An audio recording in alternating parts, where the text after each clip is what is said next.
Hello, and welcome back to the Secrets of Happily Ever After podcast with me, Monica Tanner, and my co-host, Nate Bagley. So excited to hang out with you today, Nate. I am really excited about our topic that you totally suggested. So why don't you introduce the topic we're going to be talking about today? Lucky me. Um, We're going to topic talk I about want to talk that about, soon too, but getting lucky. But yeah, what the should we topic talk? I want to talk about today is restoring trust.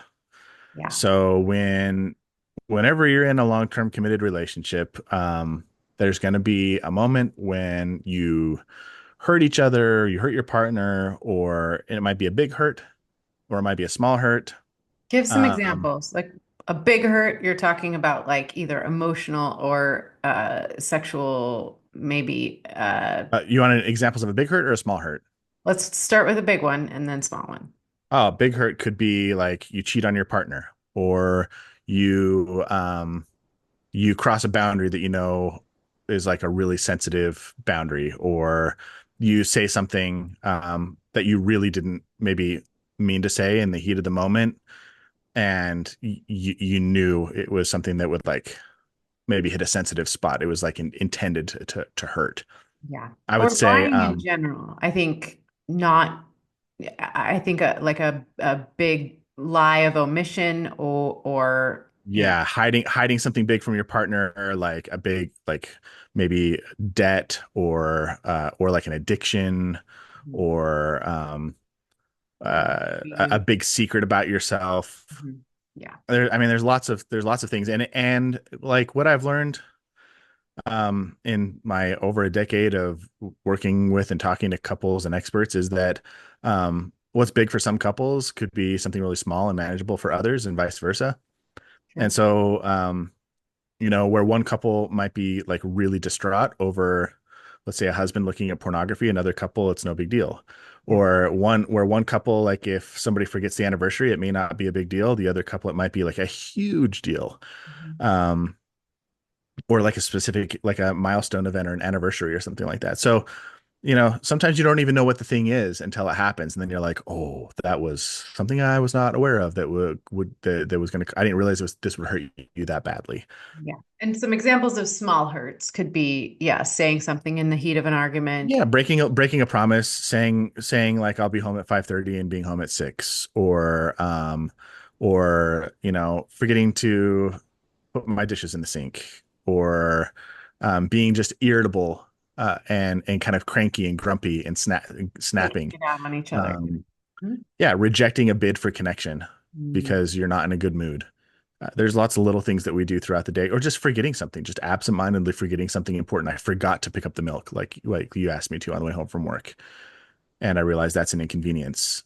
Like Or even something ongoing, like being on your phone when your partner's trying to talk to you, that or could start out as something small and turn into something big. Mhm. Yeah.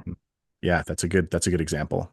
Okay. All right. So, So so we're hurting each other, we're disappointing each other, we are eroding the trust that we have in each other. It's a natural thing.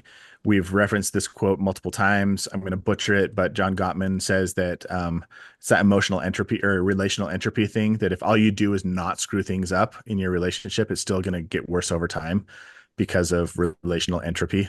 Mhm. And you have to actively be fighting against that. And so just inherently being in a relationship with somebody, your trust is going to degrade. You're going to accidentally do things that are going to hurt your partner. So how do you repair? How do you restore that trust if your partner has felt hurt or betrayed? They don't feel like they can trust you. You don't feel like you can trust your partner.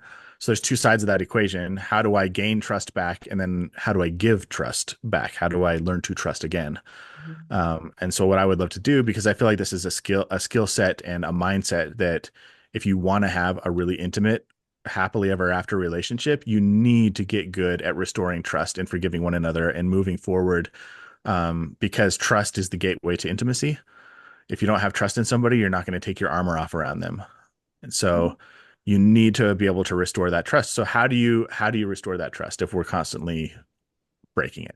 So important. So are you talking about, like, is it the skill of the hurt partner going to the partner that's doing the hurting? Or is it you realize you've done something to hurt your partner and how do you approach Yeah, them? I think it's both. I Okay. think that I don't think you can restore trust without both of those skills in place.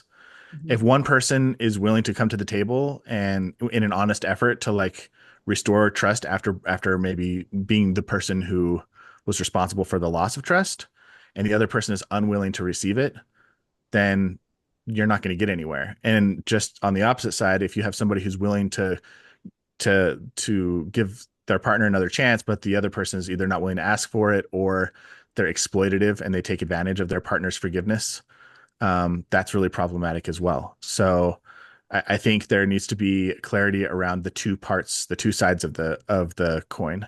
So I wouldn't mind starting with let's start with the personal responsibility. I screwed up. Mhm. I Okay. made a mistake. I hurt you. Um, what do I need to do to get back to that good place? And then let's go to the other side and say, hey, yeah, I've been hurt. Mhm. What do I need to do to get us back to that place that we want to be at? Okay. Yeah. So let's start with you screwed up, Nate. How are you going to fix it? Oh, yeah. Well, the first thing I would do is I want to gain a full and complete understanding of how my choices impacted my partner. Hmm. Um, so taking responsibility, full responsibility, not full responsibility for their experience, full responsibility for understanding their experience. Yeah, I think that's a very Um, important distinction to make. Validating their emotions and their experience and is not the same as taking responsibility for it. Mhm. So oftentimes I get hurt, and a lot of the hurt is self-inflicted because I've made up a story about what my partner's intentions, or I've the um, exaggerated in my mind what happened and created more hurt than there needed to be. And my partner's job in a moment like that is not for her to take responsibility for my thoughts and my emotions, but in an ideal world, it would be her responsibility. Or if we were to flip it around, if I had hurt her, it would be my responsibility to sit down and really just sit and understand what's hurting. What was your thought process? What was your experience? And then be able to say, yeah, that makes sense. So what does that look like, Nate? Does that look like let's take an actual scenario. So let's say you went out drinking with your friends and you lied to me about it and I found some text messages from, Yeah. whatever you guys planning it and you told me that you were working late. And Yeah. so Okay. now so now So come home. I'm a little buzzed, mhm. and I'm already asleep. you know what's happened. You're asleep. Well, I don't Or know. you're No, I could sitting be up. waiting for I you. walk in the door, and you're sitting there, and you go, Okay. "Hey, how's work?" Mhm. Okay. Yeah, let's have Yeah. that Or conversation. you can just say like, "Hey, I know you weren't at work." Hmm. Yeah. Yeah. Well, first of all, don't have the conversation when you're drunk. So sober up Right. first. Let's Okay. let's imply that maybe we're the next morning having Okay. a conversation. Right. Um, and I say, "Hey, I know you're upset." Hmm. Yeah. I'm Now, in my mind, really hurt. here's the conscious thought that I'm not going to say out loud, but this is why this is important.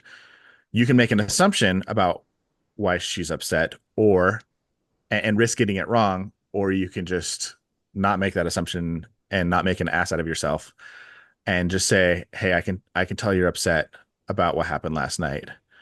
Um, Yeah. Before I jump to any conclusions, I want to hear you out. Just tell me what's going on for you. Yeah. Well, I was sitting at home thinking you were working to support our family. And, I put the kids to bed, I put dinner away and realized that you weren't working at all. You were at the bar. And that really upsets me. Um, so is can you tell me what part of I understand why you're upset. That it totally makes sense for you to be upset that I said I was going to be one place and then I was in another place, Yeah, you and lied then to me. and, You yeah, I made lied me to you. think that you were working for our family and you weren't. Yeah, yeah, And if you um, had a guys' night, why not just tell me? What else are you hiding? yeah, yep. You are completely valid in asking that question and feeling that way. Um, I just don't know if I can trust you. yeah, I mean, how am I supposed to trust what you tell me when you're telling me flat out lies? yeah, that makes sense. So, I just want to make sure I understand everything. You're upset that one, I lied to you about where I was going to be. You're upset that two, I hung you out to dry and you had to take care of the kids and do everything by yourself while I was out hanging out with my friends. Three, probably upset about not understanding why I felt the need to hide the fact that I wanted to have a guy's night Yeah, why from couldn't you you. tell me? I probably would have Yeah. given you permission. And I also understand why you're upset about just like the abuse of trust in general and now not knowing whether or not I'm going to be telling the truth or lying about things in the future. Yep, you got it right. Yeah. Yeah. Is there anything else that you need me to understand? Or did I get like, do you think I kind of have a good idea of why you're upset with me? Yeah, I think you knew. I think you knew before you did it. Yeah. Yeah. Yeah. Um, I get it. Did you think you weren't going to get caught? Now we're moving into a different territory. Now we're moving into the category, the next step. But it's like that first that first part is all about not getting defensive, not getting pissed. Yeah. It's like I want to hear you out. I want to understand your full experience. Mhm. Do you feel fully understood there? Like this is like side note. I mean, I was waiting up all night. I didn't know if you're Yeah.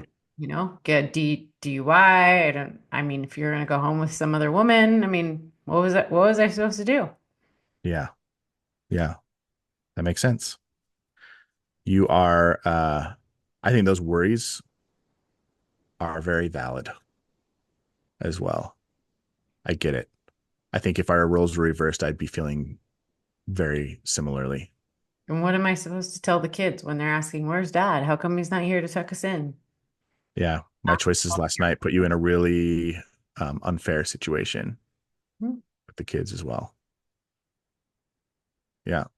It is you are absolutely entitled to be angry. I made a very bad choice last night. That was a very dumb, selfish choice. Yeah, at least you know. What are you gonna do about it? Yeah. Um, I mean, I don't think I can't go back in time and fix it. So the first thing I can say is I'm really sorry, truly. Um, it was a really immature, foolish, selfish decision that I made last night, and I totally get that the impact that I had on you goes much deeper than maybe I had even anticipated. I don't think I put a whole lot of thought into how much damage it would do. I probably thought that it wouldn't do any damage because I'd probably just get away with it and it wouldn't be a big deal. And I see now that that was just a really selfish, bad choice on my part, and I'm very sorry. And the only thing I can do right now, I feel, is I can commit to I promise you it will never happen again. And Sounds good. I realize that doesn't fix it in the moment. Um, but like I mean, I'm open to also hearing suggestions, but what I can do right now is promise that I will be honest with you in the future and and back that up with my actions. And I realize that I don't expect you to forgive me and just give me like, oh yeah, let me off the hook. I'm not asking you to let me off the hook. I'm telling you that I realize I screwed up and I'm making a commitment to you right now that I will do better and be better and that this will never happen again. And my hope is that you will give me the chance to show that to you. Okay. Is there anything that you can think of that I could do to help make that up to you? Well, I like that question. I think that question is really important. What can I do right now to make it better? If whether Yeah. a small hurt or a big hurt, I think that's a really important question for the offender Yeah. to ask. Um, but yeah, I mean, I might want you to allow me to track you. I might want you to go into therapy for your Yeah. drinking. I might want you to, you know, take a pause from hanging out with those friends because they're not very good influence on you. Hmm. Yeah. Yeah. You want, I, I realized that what I did was kind of, I breached the protocol of safety in our relationship, making you feel safe. And part of that safety is like trusting that I will do what I say what I will do, that I'm not going to lie to you. Part of that is that I'm going to make good decisions and choices. Um, and now what you're wanting, now that you feel like that trust and that safety has been violated, it sounds like what you really want is you want to feel safe again. Mhm. And yeah, I'm totally open to having a conversation about what I can do to help you feel safe again. That I'm not going to go out and make bad, selfish choices that are going to impact our marriage and our family and the lives of our kids. And yeah, that's important to me too. Okay, so Nate, I think that's awesome. I think a lot of, I mean, I think if we were to summarize kind of what you did there, Uh-huh. you took ownership, you didn't get defensive, you kind of let me have my experience, my feelings. You didn't try to argue any of that. You Yeah. tried to give me what you could, Yeah. and commit to me. So I think those are all really important things. If somebody's listening and going, Yeah. I've One, heard one one other thing I want to throw in there is I yeah, didn't demand immediate forgiveness. yeah, right, exactly. Yep. I hadn't the choice to when I was ready forgive you. Mhm. But what if there's people out there listening to them like my spouse would never be able to do all of that. They would get defensive, they would shut down, they would My tell. spouse, meaning like the role you played or the role I played. What if somebody who is playing my role is Yeah. like, my partner does that kind of crap all the time. And when I confront them about it, they don't act like you. Yeah. They get defensive. They tell me I have no right to know their whereabouts all the time. They Yeah. don't care about my experience. Then what? Yeah. I mean, that's a different conversation. Then we're not having a trust conversation anymore. So if your intention in having a conversation is to restore trust, it should look closer to what we did. Yeah. Um, and I think it's important to set that intention maybe from the beginning and say like, hey, trust was hurt here. Can we have a conversation about it? If you're just trying to play the gotcha game, like caught you in the middle of doing something terrible, and now I like, then we're in a different scenario. Does that make sense? And the example that we came up with here is a more inflammatory moment, like catching somebody in an act of big betrayal. Like it's probably not one conversation. It's probably multiple conversations that get you there.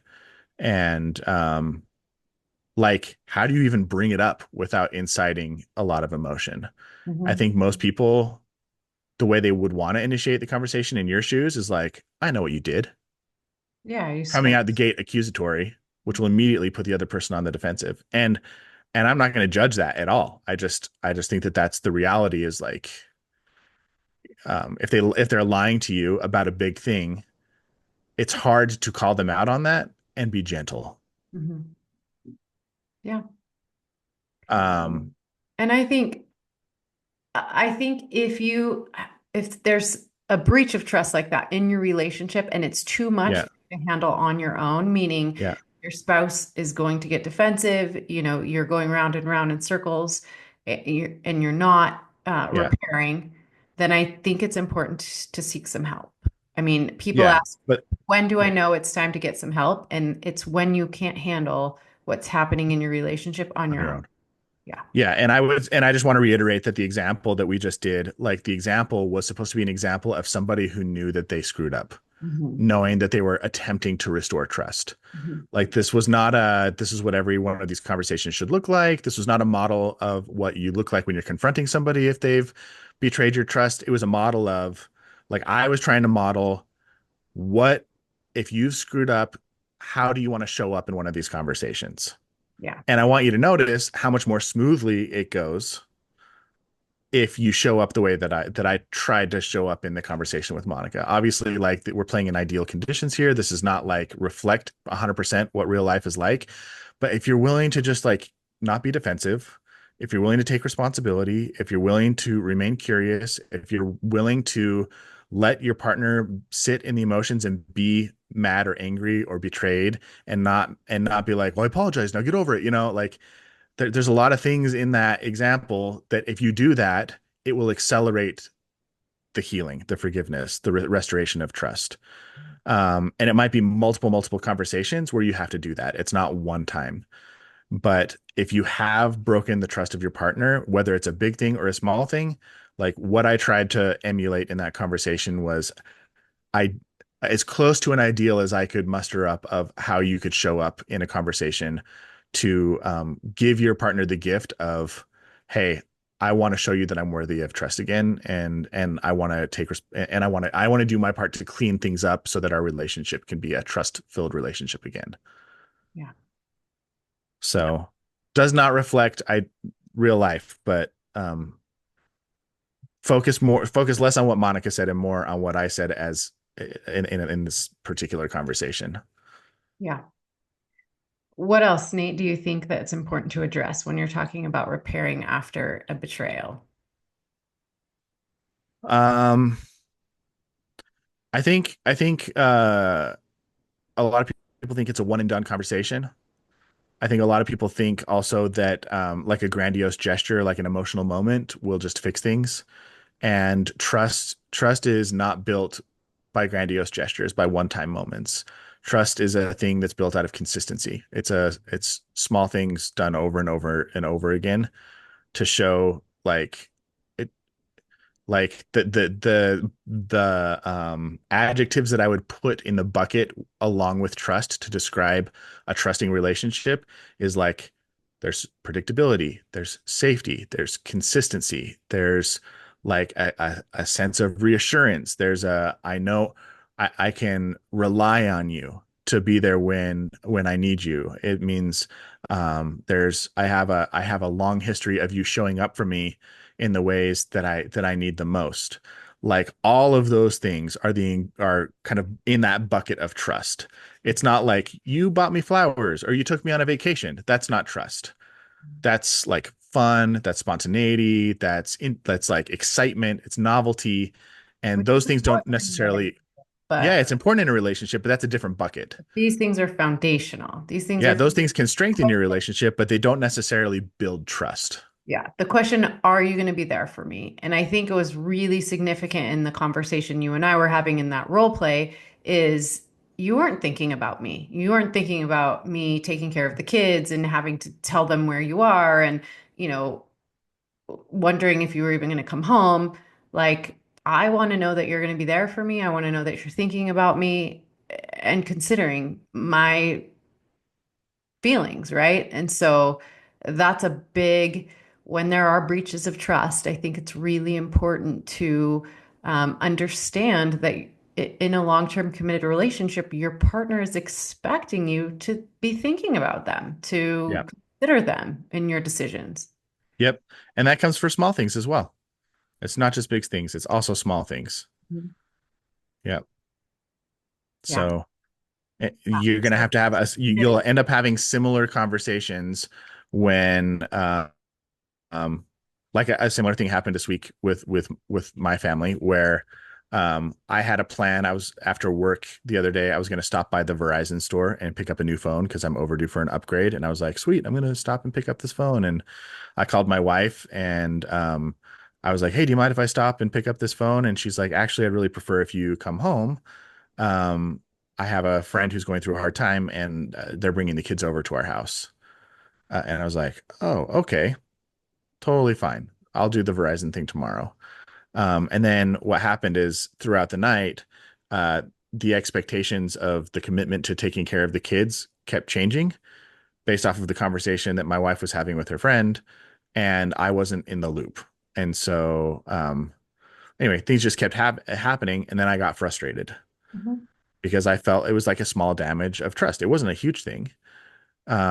And like the beautiful thing was that my wife sensed my frustration and she did exactly what we just demonstrated. She stepped up and she's like, "Hey, I realize I screwed up. I'm sorry. Yeah. Like I haven't been keeping you in the loop. I kind of sprung this on you and it's grown into something much a bigger commitment than we had anticipated. I really appreciate you rolling with the punches because my friend really needed help tonight. And I was immediately softened, Yeah. just immediately that one. But yeah, being able to just let your partner be a little upset or hurt at an inconvenience or an uncommunicated expectation, allowing space for that and not making it mean something about you and holding on to yourself and being like, yeah, I understand why you're upset. That totally makes sense. And I'm sorry. And we can do better. And I appreciate you. Mhm. Yeah. I Yeah. think, yeah, I think we nailed it. I think that is Cool. so important at the heart of really repairing breaches of trust is really letting your partner know that what they're going through is okay and that you understand, you can understand that your actions have created a problem for them and that Yeah. their emotions about it are perfectly warranted and okay. They're not crazy. They're not, acting irrational or whatever, and that you want to make it better. Yeah. And I think where I think you said it beautifully, like your choices have caused a problem for them. Mhm. And I think one of the reasons why that's a difficult thing to cope with, uh, I just taught a workshop on this yesterday. But when we fall in love, the thing that most of us fall in love with is the version of ourselves that gets reflected back at us by our partner. Our Mhm. partner sees us the way we want to be seen. Yeah. They see us as funny, as interesting, as kind, as compassionate, as sexy and attractive and spontaneous. And it's like, yeah, you see me that way. That's awesome because that's the way I've always wanted to be seen. And then when you get in a relationship where things start to degrade, is your partner starts reflecting back at me like you're a disappointment. It's frustrating to be in relationship with you. You're the cause of my sadness. You're the cause of my pain. Like I hurt when I'm around you sometimes. And that is a hard thing for the person that used to be like you used to be the source of their greatest joy and excitement and anticipation and love and passion. Now you're the source of their pain and irritation and frustration and harm. And that messes with our identity, the version of the version of ourselves that we thought we were. And if you can't tolerate being the type of person who has the capacity to hurt and disappoint and impact others negatively, then you're never going to be in a position where you can take responsibility for it and clean it up. You're always going to be in a state of avoidance and dismissal and yeah. So part of being in a mature relationship, an adult marriage where you can actually use conflict as an opportunity to create intimacy and connection is you have to be willing to admit that you are the type of person, there are parts of you that are hard to live with. There Mhm. are choices that you make that cause other people pain and inconvenience and frustration and upset. And if you can't tolerate that part of you exists, then you're going to be a really hard person to be in relationship with. But if you can, and you can just accept I'm human, and when I make messes, I'll just clean it up, then it makes things a lot easier. So I just think that a lot of people really resist sitting in that I can be responsible for this place because it just we your brain's number one job is to protect you from getting hurt. And it used to be protecting you from getting physically hurt. And now, because it doesn't spend any real energy on protecting you from physical threats, it spends all of its energy protecting from emotional and relational ones. And so all your brain wants to do is defend any accusation or implication that you might be the type of person that could hurt others, Yeah. because that might disqualify you from being loved or part of the group or accepted. And if that fear wins, then you're never gonna rebuild trust. Yeah. I think we need to close out this episode Yeah, with, sorry I went on a rant there, but well, hopefully, I think you brought another episode which we should record soon, which is how to forgive. So yeah, I think we'll do that on the next episode. But for great. now, I think being willing to admit when you screw up, take responsibility for it, apologize, really, really make every effort you can to understand your partner's experience of being hurt by you. And And not expect them to get over it immediately. yes, and work with them to make it a better situation for both of you. Perfect. Yeah. Okay, next episode, tune in to find out the other half of the equation. Awesome. I love it. All right. Bye for now.